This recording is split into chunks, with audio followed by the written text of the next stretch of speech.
एक बीजेपी के नेता है उज्जवल मिश्रा, उन्होंने सवाल किया था बिजली विभाग को लेकर, लेकिन उन्हें जेल भेज दिया गया। इसको कैसे देखते हैं आप? ये गलत था, सरासर गलत था। मैंने जो सोशल मीडिया पर देखा, कुछ मेरे मीडिया के भाइयों ने भी उनकी पोस्ट को डाला, लेकिन पता नहीं किन दबाव में उस पोस्ट को डिलीट करना पड़ा उन्हें। मेरी सहानुभूति उज्जवल मिश्रा जी के साथ है, गलत हुआ उनके साथ जी। और मैं कल उनके दरवाजे पे भी जाने का काम करूँगा। अगर सवाल पूछना गलत है तो सवाल करेगा कौन? वही मैं कह रहा हूँ ना कि अभिषेक उज्जवल मिश्रा जी के साथ गलत हुआ, यह चीज़ नहीं होनी चाहिए। तो आप उनके साथ खड़े हैं? 151 होता है शांति भंग। शांति भंग दो पक्षों में होता है। एक पक्ष तो उज्जवल मिश्रा हो गए, दूसरा पक्ष कौन था जिससे उनकी शांति भंग हो रही थी? जो चालान होने चाहिए थे, अगर शांति भंग की आशंका थी 151 में, तो एक पक्ष उज्जवल मिश्रा हुए, दूसरा पक्ष कौन था वहां पर जिसकी वजह से शांति भंग हो रही थी? वह तो जनता के सामने आया नहीं, न मीडिया के साथियों को पता चला, न ही पुलिस ने बताने का कार्य किया कि कौन दूसरा पक्ष है।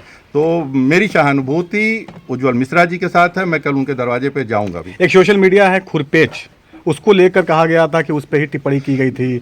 अब मऊ की लोक आवाज, खुरपेच, ये दो आइडियाँ चल रही हैं जो मुझे जहाँ तक जानकारी है, लेकिन इन दोनों आइडियाज़ में मैंने ये नहीं देखा कि किसी अपशब्द का प्रयोग हो। कौन यह लोग चला रहे हैं मैं नहीं जानता, लेकिन जनप्रतिनिधि से अगर सवाल नहीं किया जाएगा तो किससे किया जाएगा? केवल आप खुरपेच और मऊ की लोक आवाज पे मत जाइए। एक देहाती भगत भी एक आईडी है, उस पर भी कुछ सवाल हो रहे हैं मौजूदा जनप्रतिनिधियों से। लेकिन जनप्रतिनिधियों से अगर शिष्ट भाषा में सवाल नहीं किया जाएगा तो फिर कैसे लोगों के बीच में उनके जो कार्य योजनाएं हैं या जो कार्यप्रणाली है उससे जनता कैसे जानकारी रख पाएगी? एक सवाल जहाँ तक सवाल होने चाहिए, और सवाल सत्ता से ही होता है। सवाल मौजूदा जो जनप्रतिनिधि हैं उन्हीं से होना चाहिए।